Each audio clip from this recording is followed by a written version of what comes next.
Happy Monday rolling out. Happy Monday, family. This is Crystal Jordan with Reality Check, of course. And today, the last couple of reality checks, we've been talking about some heavy subjects. And so I thought today we would have a little fun with somebody that should definitely be a familiar face to most of you guys if you keep up with Rolling Out. But before we get into my guest for tonight, I want to ask you guys, first of all, I'm going to need you guys to be interactive tonight. We're going to need people in the comments. I'm going to need you guys to give us some feedback. We're going to be talking about the upcoming versus battle with Jeezy versus Gucci and just the history of trap. So this is definitely a show where we need some feedback and some comments. So I need you guys to get ready for that. Okay. So I'm going to go ahead and bring A.R. Shaw in. He just popped in. So welcome to Reality Check. What's going on? What's going on? Glad to be here. Yay. Well, thank you for joining. I thought, you know what better person to talk to this week? Yes. This is crazy. So you have a book called Trap History, and I've been talking to you about this book for a while, but you just got like this gift with this upcoming versus battle. So we're gonna get into all that. I told my viewers, y'all got to get into the comments tonight. I need the feedback in here tonight. But sure. Let's talk about trap history and what motivated you to kind of put this all together, because it kind of came out right around the time when 2 Chainz did his little, peak trap house. And then, of course, we know Tip has the Trap Museum. But your book was right on trend with people kind of realizing that Atlanta has really done something special. Oh, yeah, man. So it's like, being a journalist, of course, working with Rolling Out, got a chance to travel a lot and see different places. And one of the places that we traveled to was 2012, the Olympics in London. Okay. And I remember being in London and they were talking about the residents over there. They were talking about trap night. They had trap night. And so for me being an Atlanta native, I'm like, wow, they have trap over here in London. It's 2012, right? So I started doing more research and I realized that they have trap music, like elements of trap in Mexico. They got elements of trap music in Africa, Asia, pretty much every continent on the globe. There's some form of trap music.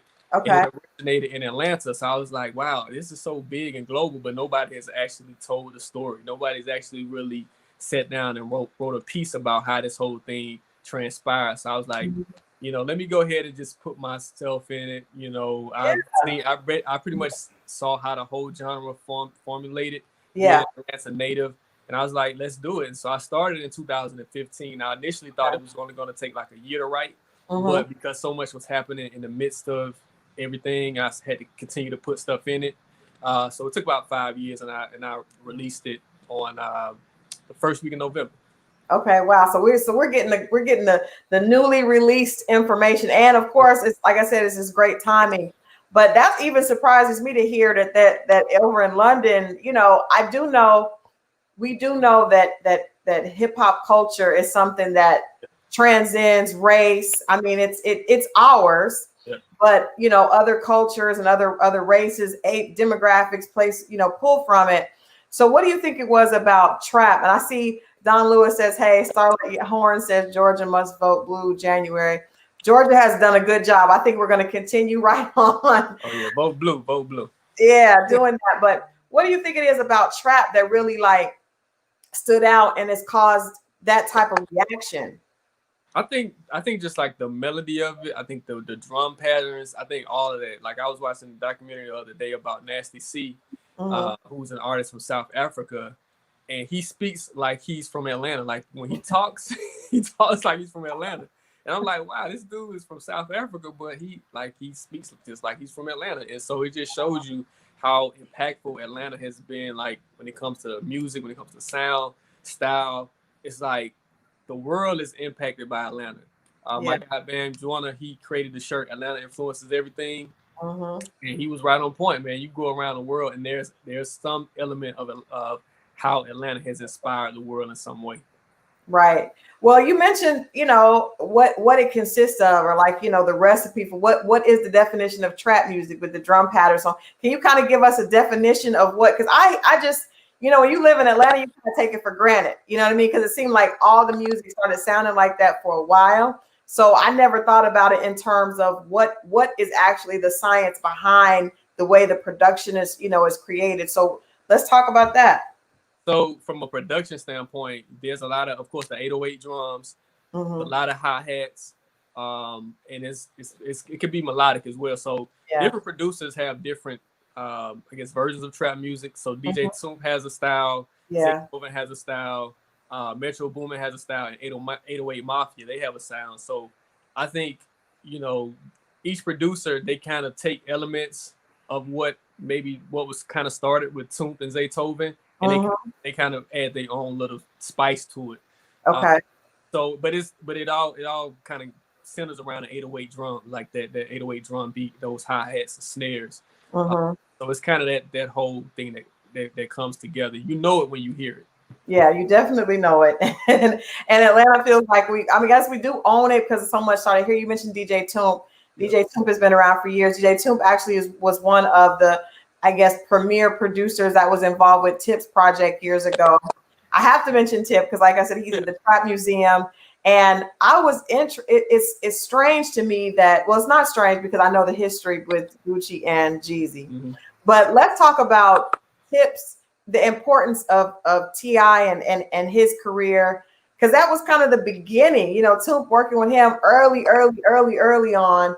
And I think a lot of younger artists may not really even credit him with that. You know, I think him being active and you know, launching the Trap Museum, that kind of reconnected him because, you know, he kind of has moved on in his career in a little bit of a different way. But let's talk about the importance of his early, you know, those early albums that he put out and how they really were the soundtrack of Atlanta for that time.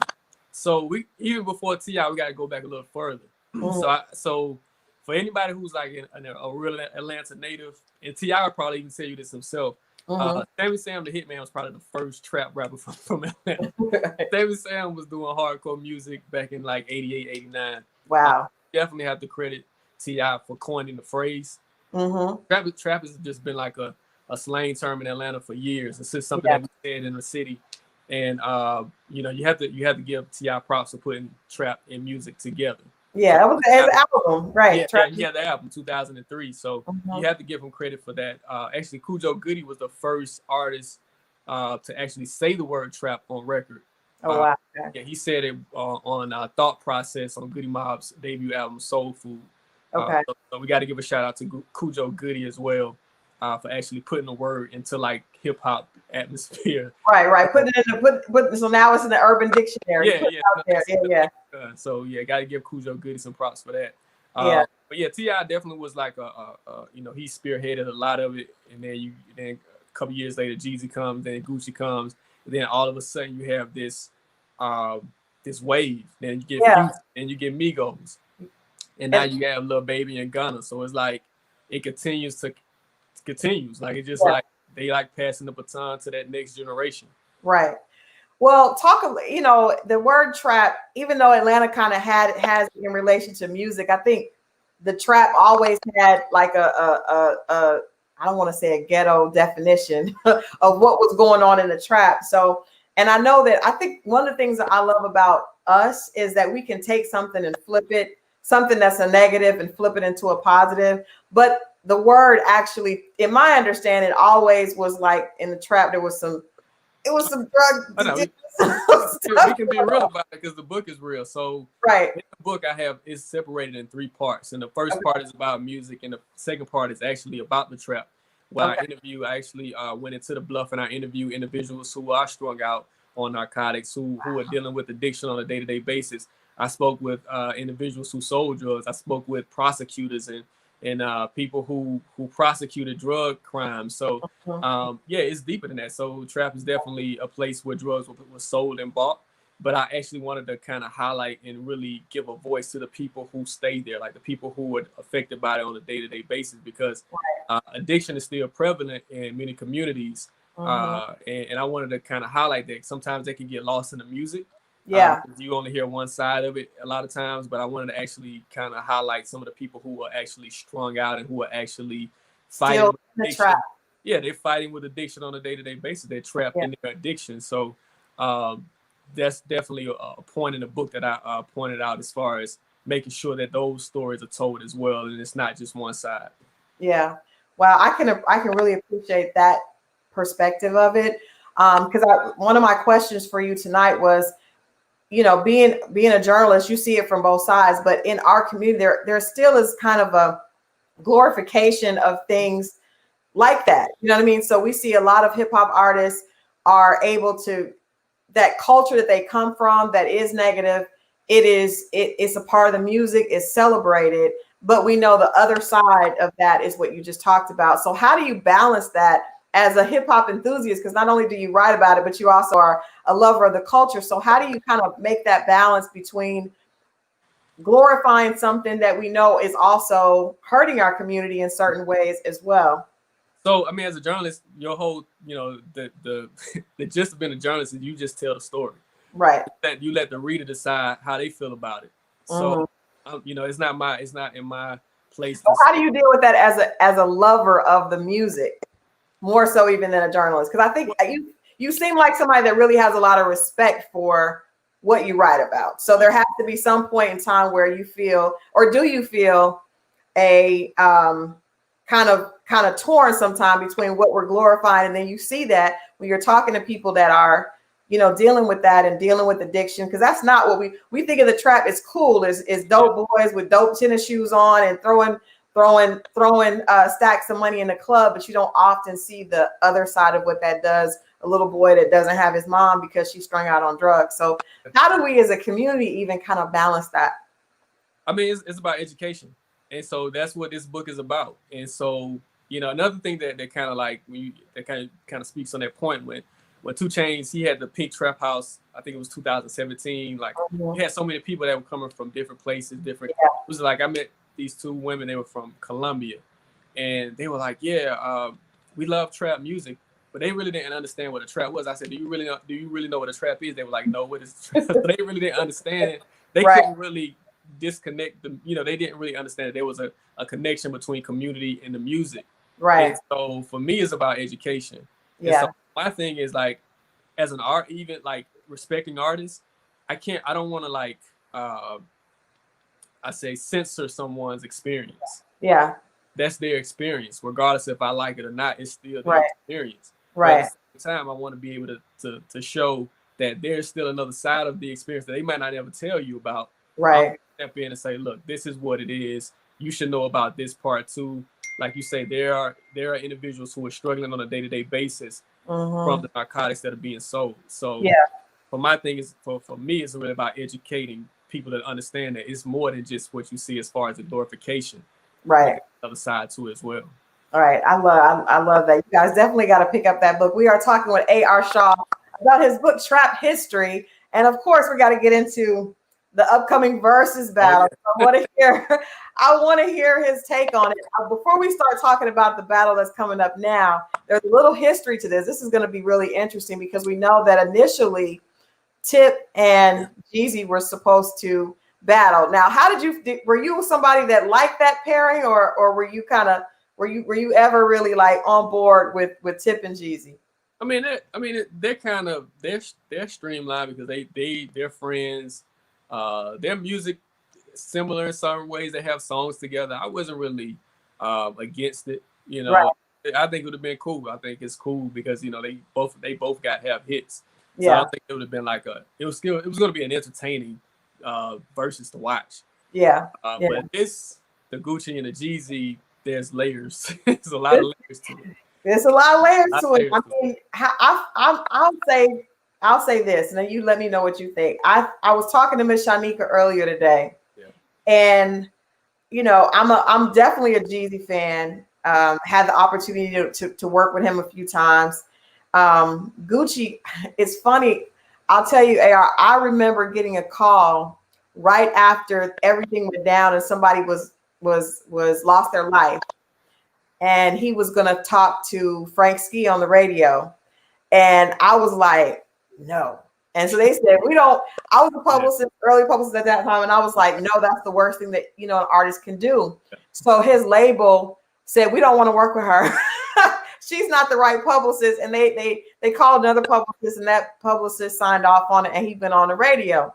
Yeah. So I remember thinking, wow, I was not upset because I was like, I don't want to be involved in that. But I was in Atlanta doing entertainment at that time. And it was really a lot of tension, almost kind of like how things feel right now with the murders and everything. But Atlanta was so divided. And, just working with different artists that were working with them. I did a party with DJ Drama and the affiliates, and it was just a lot of tension at that time. So fast forward to hearing last week that they were going to do this together. It made me feel like there has to be growth and maturity on both sides. And that made me feel like that's really dope. But it's a lot to that. A lot of people, I know one person lost their lives, but it was a lot of tension just for a long time, here between those two camps. So what's your take on us being full circle at them getting ready to battle on Sunday? Well, let's hope that both sides are mature, Let's hope that, that both sides have they've able to you're right, it was a very heated situation. Mm-hmm. Both sides, like the whole city was kind of in the midst. You didn't know what was going to happen either. So my thing is, hopefully there's growth, and it's like we can see two black men come together at the end of the day. Yeah.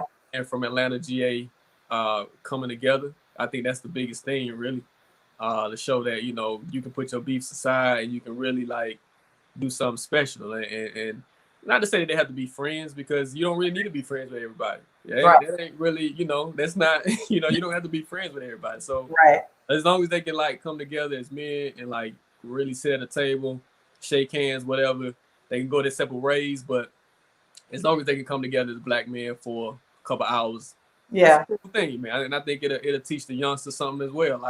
It doesn't have to always end in tragedy. Mm-hmm. You can even if you disagree with somebody, you can still look them in the eye, respect them as a man, and move on.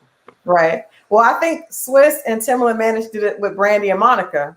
Because their beef wasn't necessarily at. That was a little. I wouldn't compare it. It wasn't as serious. It wasn't as serious, but they still didn't really. They didn't like each other. That's cool, but they didn't like each other. In Swiss and Tim, they were able to kind of to get that situation together, and but this is a lot different. this is a whole nother level, because this is, you're right, like somebody lost their life. Yeah. There was a reported attempted robbery.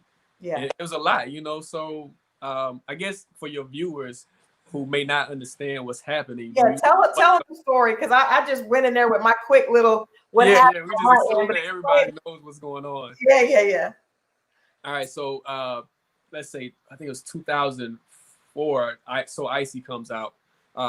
Jeezy and Gucci, they work on a song. So Icy, say Tovin does the beat, becomes like a radio hit in Atlanta. It's big in Atlanta. Mm-hmm. For whatever reason, Gucci and Jeezy, it was initially Gucci's song, but I think Def Jam wanted to put the song on Jeezy's album, which is TM 101. There was some conflict going back and forth, and they just had a war of words. One thing led to another. Gucci, he at the night at the strip club, I guess he goes to a woman's house, and two guys attempt to rob him. And in the midst of the robbery, a guy dies.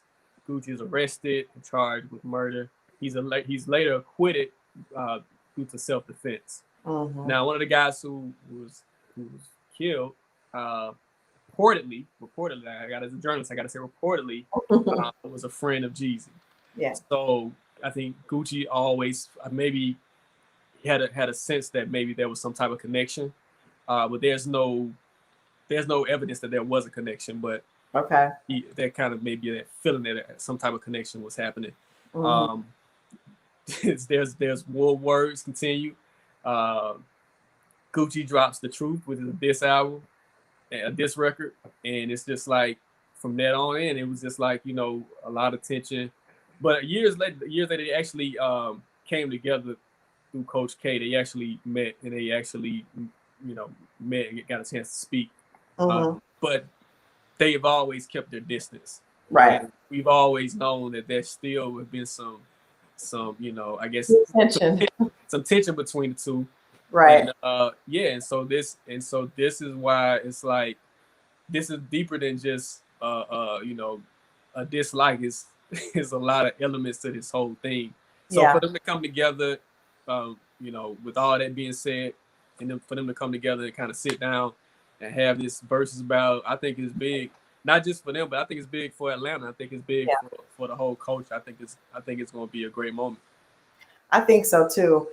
Do you talk any about because another big piece of that was Jeezy's affiliation or alleged affiliation with BMF at the time, and how, impactful that group was on the city of Atlanta at that time. Do you talk about that relationship at all? That's in the book. That's some of it in the book as far as like how they came in. Of course, they actually had a record label, BMF Records, and they had a few artists. And so I definitely talk about that because when they came in the early 2000s, although they were from Detroit, they came down to Atlanta, and like that kind of was a whole nother element of bringing this whole culture of Atlanta and like spotlights of Atlanta, because people from different cities were like, damn, these boys in Atlanta, they doing it like that. Yeah. So I definitely talk about that. I touch on that a little bit in the book. So I try to tell the whole story. Yeah. Well, that's what's up. From watching the verses, there's been so many conversations. I was in Clubhouse and everybody was talking about the conversations. Let me ask you from your standpoint as a music journalist, what do you think makes verses so different? Because people are like, it's not just about hits. It's really about the feel that people have when they hear those songs, because you see somebody like DMX and Snoop, and I think Snoop definitely had a lot more, commercial hits, but that battle was, a lot more balanced than people would have initially thought. So what do you think as far as like what makes this platform so different than other things that we've seen? And so you kind of don't know, what's going to happen. Somebody was like, it's like the first 10 seconds, it's the feeling of the record, it's the production. What do you think are the key? If you were coaching each of them, what advice would you give them when going in on the songs to pick and how to present, maybe how to build up to, where you're going? So basically what Tim and Swiss did was they basically took what in hip hop is a production battle. I call it a beat battle. And these been going on in like underground clubs for years. Like I'm talking about for years, like these like beat battles where one producer play a beat and then the other producer play the beat, and it just like back and forth. But I don't think it was ever like on a platform that big. Like it's never really been televised. Like if you were in a club, you witnessed it, and then something that you experienced, but that was pretty much it. Right. I think what Tim and Swiss did was they basically just took the idea of a beat battle and they put it on Instagram out at the platform and now Apple TV. And so during COVID, so we all needed something to watch. There's no show. So artists can't perform. So and you got to think like, so if you weren't really a hip hop fan or a person that was in those clubs, you would never experience that.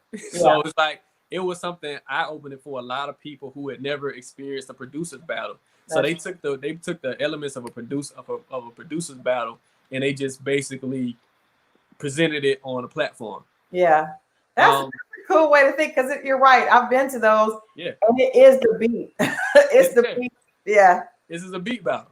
Yeah, that's what it definitely is. How that moves you at that moment. That's going to dictate which producer wins. Yeah.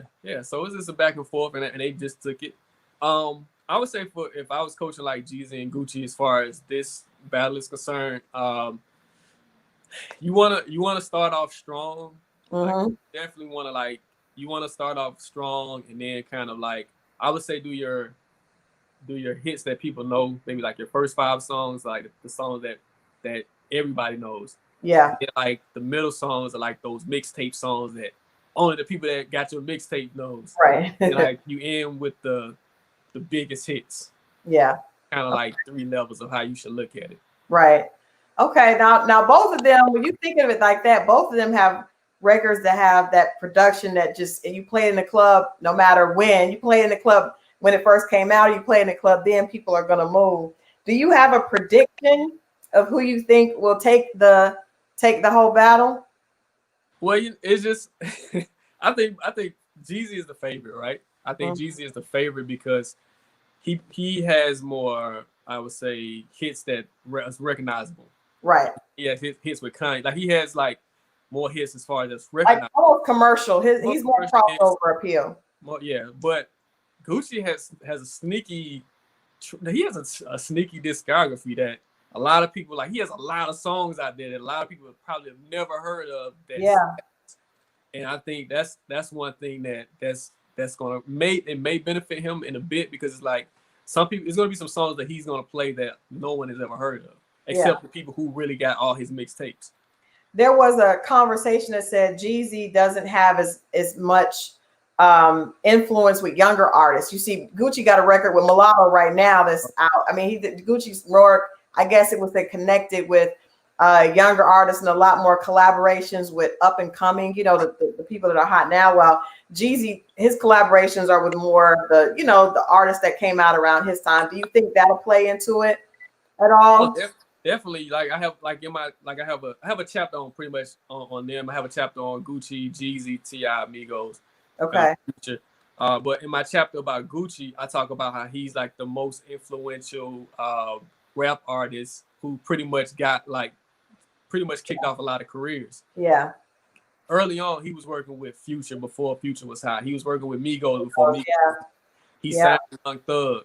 So it's like so many artists that Gucci worked with before they blew up, where he had an advantage, where it's like he may play a song from the Migos that from 2011 that you never even heard of, or a song from he has like a mixtape with Future that Free Bricks that came out like in 2011, 2012. So from that standpoint, I think Gucci definitely has more influential power as far as the younger audience. Like the younger audience, they definitely, when I say young, I'm thinking like 18 to 25. Yeah. I think he probably definitely has that age group. Okay. That's going to definitely benefit him in terms of like being able to play those songs from those younger artists. Like, being able to pull out songs with Young Thug and Migos, that's a big deal. Yeah, that is. Someone said I would say Future versus Young Thug would be a good one next. What do you think about that? I think that might be good. That'll be a good one. Future and Young Thug. They came out around the same time. Yeah. Similar music. They actually have songs together. I can see that. I can see trap history. More trap history. You just go. Trap history, man. Well, that's what's up. Well, Amir, AR. I try to remember. It's all good. You know what's so funny though? Before you let me go, you hit me. you dropped on my comment yesterday. You were like, "Well, who should T.I.?" Yes, I wanted to ask you that. Yes. So, because that's been another conversation. I felt bad because Tip got left out, but people felt like this is more moving for the culture. So we know Tip called 50 Cent out. I was like, that doesn't make sense. And then Busta Rhymes wanted to go with Tip. Tip kind of, didn't really want to do that. That feels weird to me too. Yes, who do you think Tip should battle with versus? So, and I put this in the comments, Lil Wayne. You did say that. And I think I'm gonna check my sources, but I think that's gonna happen. Lil Wayne and T.I. is gonna happen in December.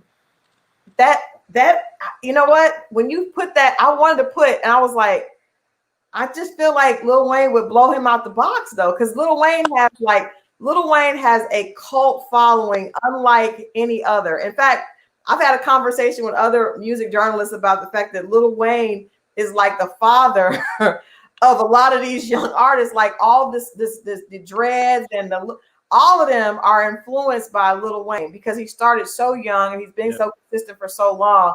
So my first thought when I saw that was it's just not possible because he has a different type of following. Like people just get quiet. I've seen him, you go to a show where he's performing. I've seen him perform twice. It's a different energy. It's different than with Tip. And I think Atlanta and the South, and people love him. He definitely has a love and he's charismatic. But Lil Wayne it just feels different.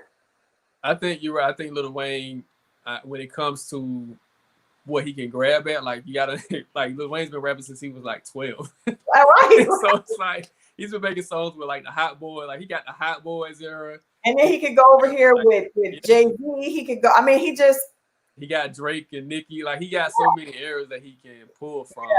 Yeah. But the thing is, so I think where T.I. has a chance is that it's only 20 songs.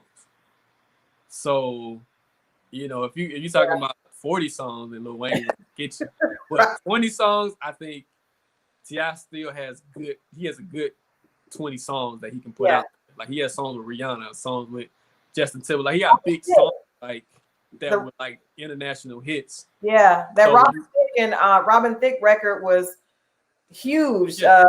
Just stupid. But Lil Wayne is just, I don't know, like, and I guess we're not talking about lyrics, we're just talking about the feel of the production, which kind of messes you up too. Someone said Mystical versus Busta Rhymes. All these are that feel. I like that. Yeah. I'm not mad at that. Mystical. What's been your favorite verses up till now? Favorite verses? Man, of course, Patty and Gladys. I was like, that was classic. Yeah. Super DMS was just funny, man. That was like watching two uncles. It was, but I think people realize that you can't judge. This is not about Billboard. This is not about numbers. This is really about the culture, and I think that's why people love it so much, because it really is about a celebration, of our culture. So I'm so proud of you. I'm so happy for you. Reality Check, we've been doing this thing with giving people their flowers while they're here. So we just want to celebrate you and encourage everybody to pick up a copy. This is a great week to order your copy of Trap History. So tell people where they can get it and where they can keep up with you. Yeah, go to traphistory.com, order the book, read the book before the versus battle so you can have an idea of what's going on. You can read it and you have a knowledge of everything. Like anything that you want to know about trap music is in this book. It's behind me. You see it. We see it. Yes. Great, great. Traphistory.com, check it out. Okay. Do you think that and I know you probably haven't started, or maybe you worked on that for 5 years. Have you thought about what you would do next, or if there would be a part 2? Because there's still so much being done. Now you have a whole new generation, like you mentioned, the Migos and all the new young artists, Trippie Redd, all these young artists that are kind of being spun out of this creative bubble that Future and Jeezy and T.I. and Gucci built. Do you see it continuing with the part 2? Possibly, but maybe in another medium or something. Like I have a podcast that's already. I have like 6 episodes already done for a podcast that I'm putting out as well. Okay. But yeah, you're right. It's still growing. Like you're right. Like Lil Baby and Gunna. Yeah, that's a whole thing right there. Like Lil Baby, that's a whole. Yeah, and even Lotto's coming up. Like Big Lotto. Like she's like I think she's the first woman from Atlanta to actually have a platinum. First rap. I want to make sure she's the first female Atlanta rap artist to have a solo platinum record.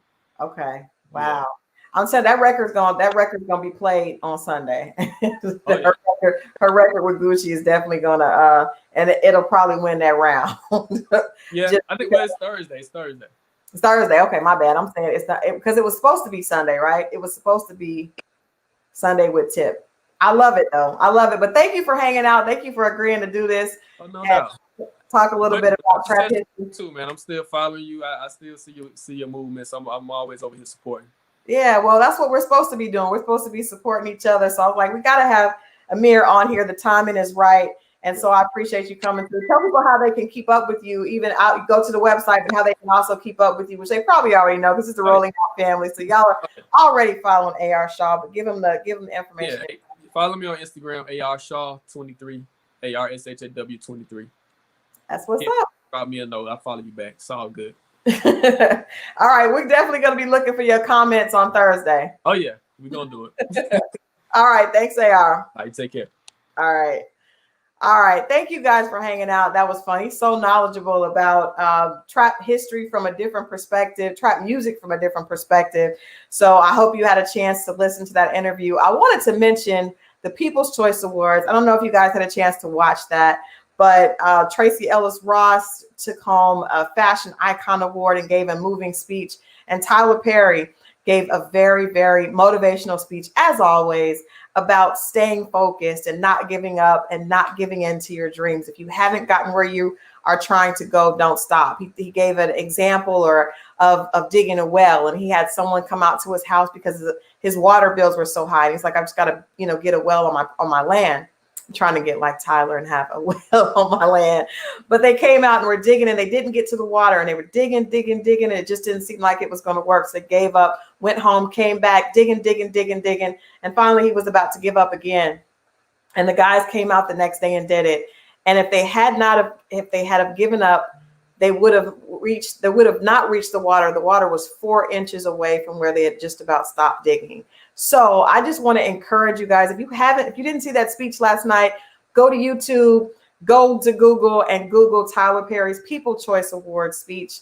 Get that in your system. Do not give up on your dreams, no matter what happens. Make sure that you keep pressing forward. Keep pressing forward. That's my message for you today. Thank you for tuning in. I'm going to see you guys next time here on Reality Check. Check out Versus on Thursday. Gucci versus Jeezy. Growth. Trap music celebration. We'll check it out. Let me know what you guys think. Let me know who you guys got. I think I'm going to go with Jeezy. I think I got to go with the snowman. I'll see you guys next time here on Reality Check.